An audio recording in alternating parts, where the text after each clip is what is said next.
There's not much structure, but Camilla Ballario. Did I say that wrong? Camilla Ballario. Okay, so it wasn't horribly wrong. Yeah. But we're outside. We are. Which is probably the best part. Yep. You're not. I am. Well, yeah. I'll look like this always. We were inside the quietest Tim Hortons I've ever been in. Yep. I don't know how they would have felt about us talking in there, because it's dead silent. Zero music. I've never. Yeah. There's no music. There's no people talking. It was cold. It was like a hospital. Yes, it was. I'm gonna move this because I don't know if people know how this is set up, but it's just a camera. There's no speakers. There's no mics. I've done podcasts where they're way fancier, and I was like, nope, this is the best we got. Who even cares? Who? I was gonna ask who your influences are. Who?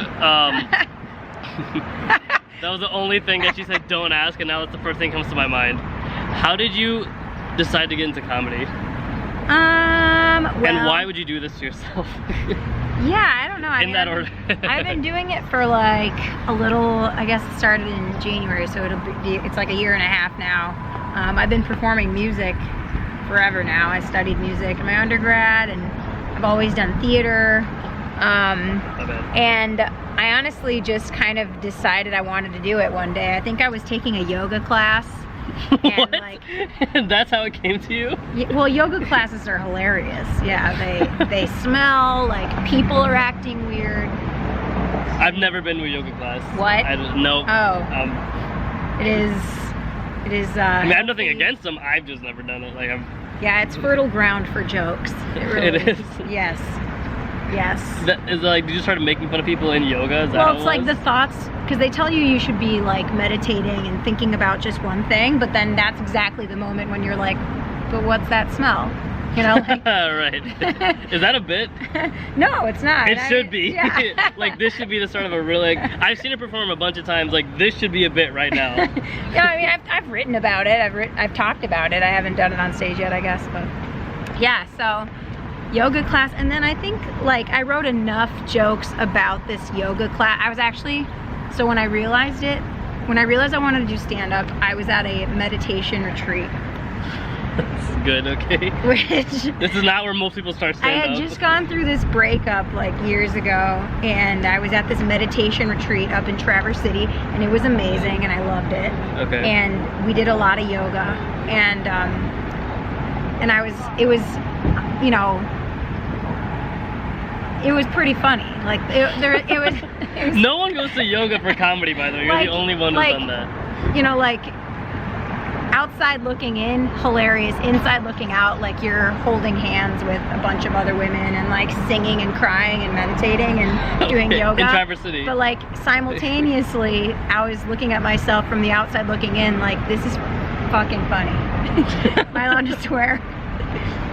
And that's the best story. That's not that should be like something that you tell on stage. All right, maybe I will. Like, yeah, you're going somewhere tonight, right? Yeah, I am. Are you gonna try it? No, like I said, none of this too many expectations. How do you write? Like, I'm always writing. I think so I always write, and then when I have a show like an open mic or something that I can try new stuff at, I'll like. A lot of people like to slip new jokes into their sets with like stronger stuff. Right. But I like to do like a full new set with all new stuff and then see what's funny. And I do the same thing, by the way. Yeah. But like, one of the reasons I don't do like the set that's like really good and then try new stuff is like, I don't know if they're just like laughing from like the momentum. Yeah. Or if they're actually laughing at like the new joke.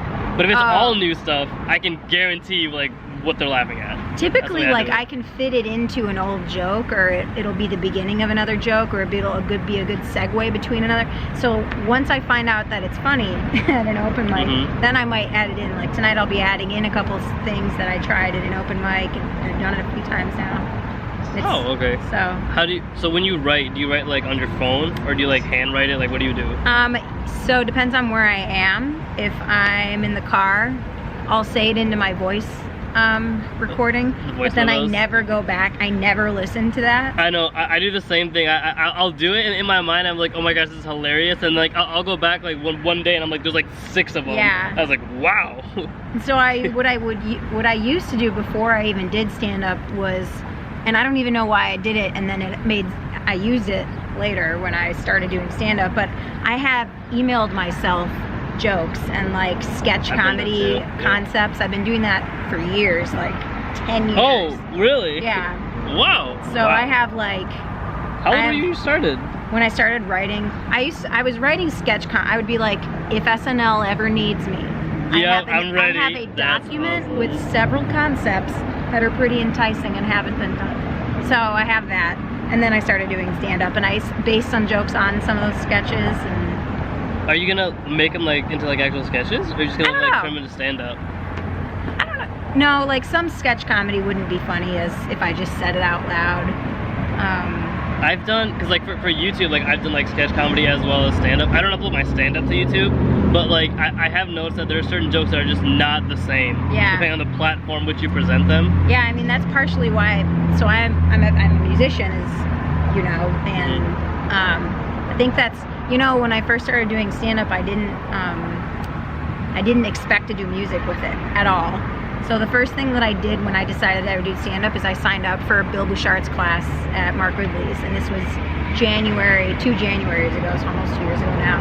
And I didn't go with my guitar. I went with all these joke ideas and started doing them. And then like one day he said, for next week's class, I want you to come with your guitar and I want you to have a guitar joke.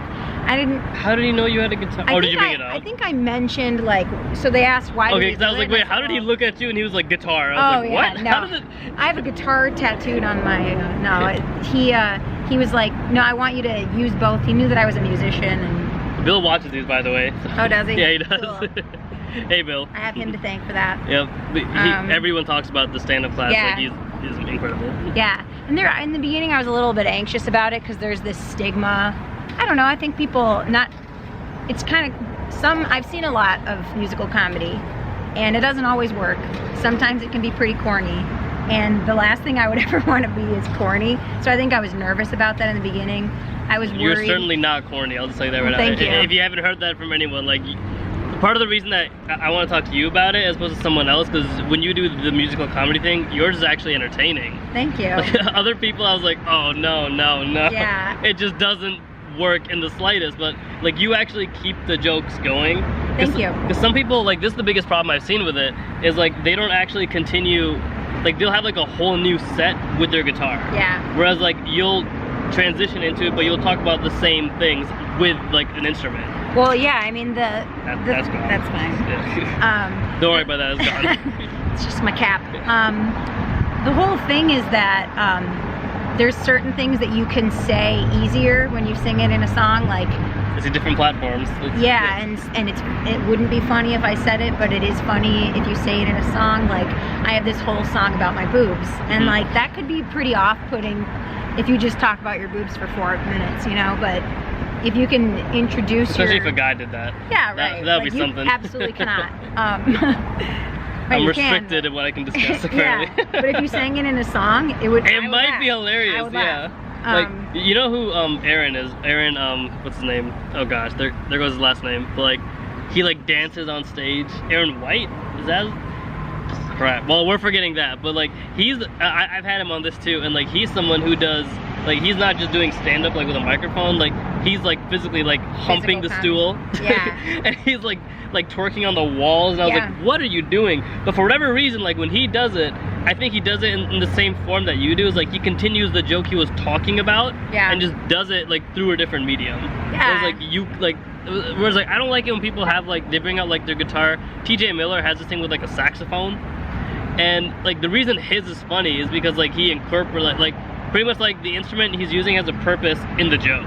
Well, yeah, and I think that it's also doing what you think is funny. I think that it sounds obvious, but I think it's a lot less obvious than you would think, right? It can be easy to write jokes thinking like, oh, people will think this is funny, but maybe you haven't gotten there, or like it's not really authentic to you. And so I think the reason that it works for me is like I write music all the time, and for me that's like a way of expressing myself, and I think that if I find it funny, I try it on stage, because if I find it funny, that's like half the reason, more than half the reason why you should do it. Yeah, if you don't find it funny, then if you don't find it funny, don't tell it on stage.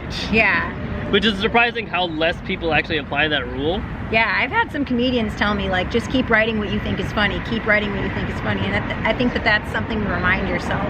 Like, don't write jokes based on what you think people will find funny. Write Yeah. jokes based on what you find funny, because that's what's authentic to you. What would you recommend to people who like cuss a lot and swear? Because like a lot of the people like, okay, well, a lot is a very relative word here, right? Like I haven't done comedy outside of Michigan very much at all. But I mean, many of like the paid gigs here, they ask you not to swear. Yeah. Or they tell you to, actually that's about it. Like they don't talk about like politics. Like they can say you can talk about whatever, Yeah. just don't cuss. Yeah, I don't know. But I'm not saying you're an expert, I just want your opinion. Yeah, right? 'Cause, certainly not. Right, Speaking yeah. from a not place of expertise, I think that swear words are great when they're on purpose. It's very like distracting when someone uses them for no reason, but that's the same as in real life when someone swears too much in conversation. Yeah. It's like, it doesn't really read. You're like, why are you doing that? What are you trying to show me? But I think that if you use swear words tastefully, like they should be used, that they're a perfect part of language that should be used when you're, expressing your adult life. So, yeah, like what people have, I don't know why they ask me. Like, I'm no authority on jokes or joke writing or anything like that. Like, ask Bill Bouchard, he'll tell you way more than I ever could. But I don't think that you should swear unless it actually adds value to your joke. Yeah, like, totally. the swear word should not be the punchline of whatever it is that you're saying. Because, I mean, if it is, then it's not. Unless it is, right? Unless the word actually has something to do with, like, so Yeah. I have this thing where it's like, I mean, it is technically I'm cussing, but it doesn't have to. So like I'm working on this bit where it's like, and this is a real story. This girl who was like 7 years old, like she came up to me, like I was with my little sister at the time, and they were making, like I was volunteering, and they were making like Mother's Day cards. And this little girl is like, "Hey Pary, how do you spell bitch?" And I was like, "Yo," right? I was like, "This is just the beginning." But that was one where it's like you can say that on stage. Like, is that considered swearing, or is that considered part of the like? What would you consider it? It depends on your venue. I've done very limited shows where they've said you can't swear. Okay, I've done where you can do anything, but like I don't get paid. Like certain places where I actually like they offer money, they're like, yeah, you can do that, just don't say this. I haven't run into that too much. I haven't. Man, but we're going to the different places. Or maybe you should beg for forgiveness instead of asking for permission. Maybe. If you have a tasteful swear word like that, I think it depends on where you're performing, and yeah, I don't think if they're gonna mind stuff like. If it's a corporate gig, yeah, I would say maybe you can't swear, but I don't do those. Right. Well, I've I don't been either. asked to do I'm clean not there. shows before, and I don't have a ton of clean jokes right now at this point in my career, so. Do you censor yourself when you write? No. I don't either. Like I don't swear naturally, like in my speech anyway. So when I do stand up, I don't swear just because that's just not how I talk normally. Yeah, I can think of like one joke where I swear on purpose, but it's less about like the swear words and I guess more about like content of what I'm saying. Like certainly not for kids. You know? I don't know if that actually like, because there are comedians, I mean, like the biggest like comedians, like they just cuss whenever they feel like it, right? Yeah, like, right. But so I was like, I don't know how important it is that you censor yourself. Like I feel like if you just like swear naturally in your language, don't become a different person on stage. Yeah. Because I think it's more, I think, just opinion, that's more valuable that you don't play a character when you're starting off. Like I think to just be yourself first, and then once you know what you're doing, then you can start branching off. Yeah, I don't know. Opinion. I have no opinion on it. If it's funny and I laugh, I don't care what you do. But I think that typically the people I find funniest are the ones that are being that was a B. Oh my gosh! It's gone. Yeah, all right. I froze. Yeah, because that's what made me nervous. Because you just stopped talking and you started staring at me. I'm like, what is it? And then I heard it. Outside. Yeah, the great outdoors. It's hot as hell out here. Mm-hmm. It's cold as shit in there. I don't even know what I was saying. The best comedians are the ones that are the funniest, so that's it. I know, there's not, how do you teach someone how to be funny? I don't know if you can teach someone how to be funny. I don't think that's possible. Yeah. I think you can teach funny people how to structure their thoughts or speak. Yeah, like you can tell them how to organize a set of jokes, and you can tell them like set up, delivery, punch. Like you can tell them how to like set these things up, but like you can't tell them how to be a funny person. Yeah. I mean, if there is a way, I don't know what it is, right? Yeah. But I don't think that's possible. Yeah. And because the reason I bring that up especially is like there are comedians who, I mean, we're not gonna drop names here, but there are comedians who definitely don't like comedy. And I know it makes no sense, right? But I was like, in their daily life, they're not funny. And I don't know how they got to where they are. I don't know though. We'll talk about it after this, but like I don't want to drop their names here.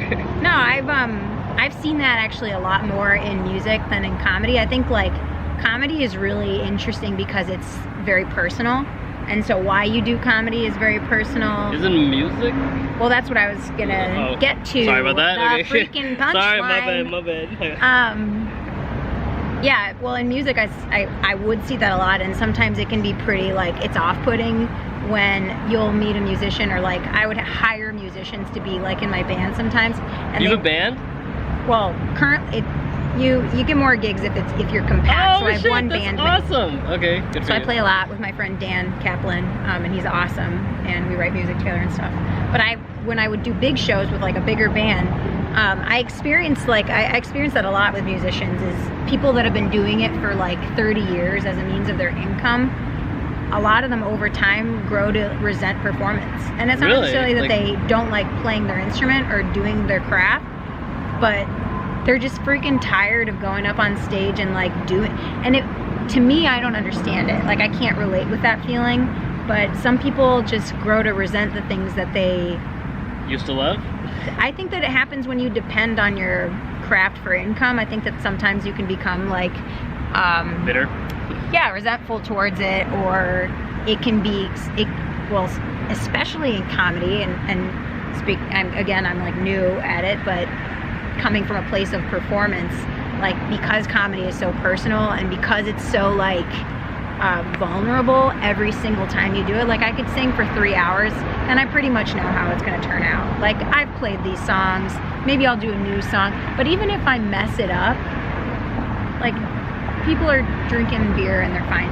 If you're on stage for 10 minutes, even if you've been doing it for 30 years and you blow it that night, like, that can really come down on you hard mentally. Yeah. And so I think that that's why comedy is so like amazing and exhilarating, but also like can really mess you up. Yeah. I mean, I used to do like public speaking, and pretty much, and one thing was like, it's easy to give speeches because everyone's gonna clap at the end. Like, unless you do so absolutely horrible, like, everyone's gonna clap at the end. Like, that's a given, but no one's gonna fake laugh. Right.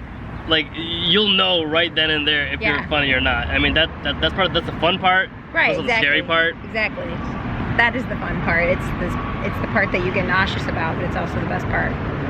Not the lack of laugh, but it's like that gamble. Do you have a really good bombing story?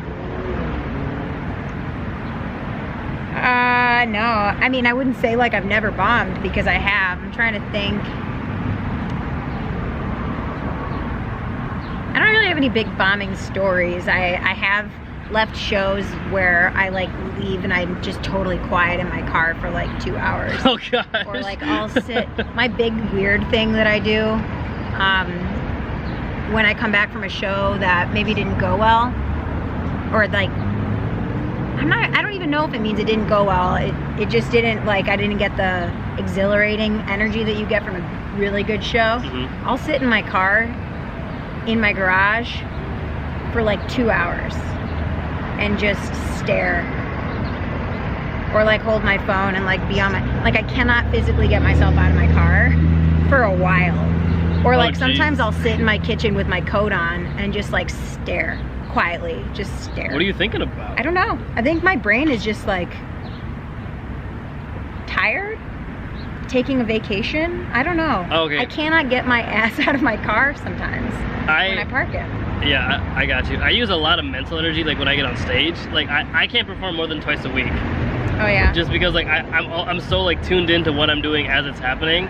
Like I just don't have like the mental energy to do that all. Like some people go like 5 days a week. I'm like, you guys are monsters. Yeah. I don't know how that's humanly possible, because like after like 2 nights a week, I'm like done. Yeah. So I don't wait. How much? Wow. It's about that's pretty much our time. That's it. Cool. that's the whole thing. Sweet. Anything that you want to like social media or Oh something yeah, like that, just go for follow it. me on Instagram. My name is impossible to spell, so I'll do it for you. It's Camilla Ballario, C-A-M-I-L-A, that's one L, B-A-L-L-A-R-I-O, that's two L's. And it'll be in like the link Camilla description, so Ballario. if you want to just copy and paste it, it'll be down there too. Yeah, you can also look at me on YouTube and Facebook and stuff. Thank you for coming out. My man. Alright, thank you guys for watching. Stay fresh, stay golden. And that's it. It's been